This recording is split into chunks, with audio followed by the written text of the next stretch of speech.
High বন্ধুরা, এই শীতকালে পিঠে খেতে সবাইয়ের কত না ভালো লাগে বলো।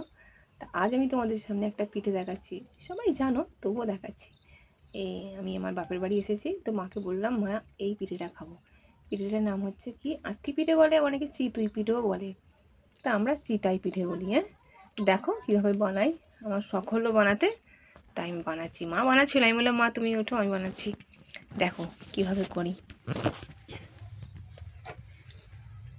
এটা হচ্ছে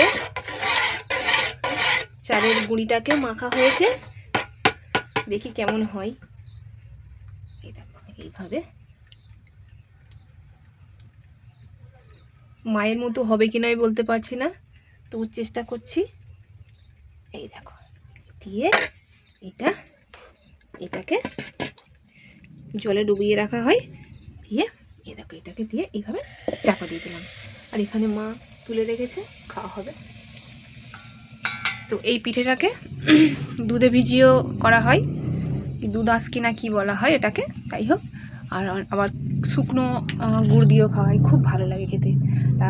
তোমরা সবাই চেষ্টা করবে, আমরা খেতে থাকি, তোমরাও বানিয়ে খাবে সবাই।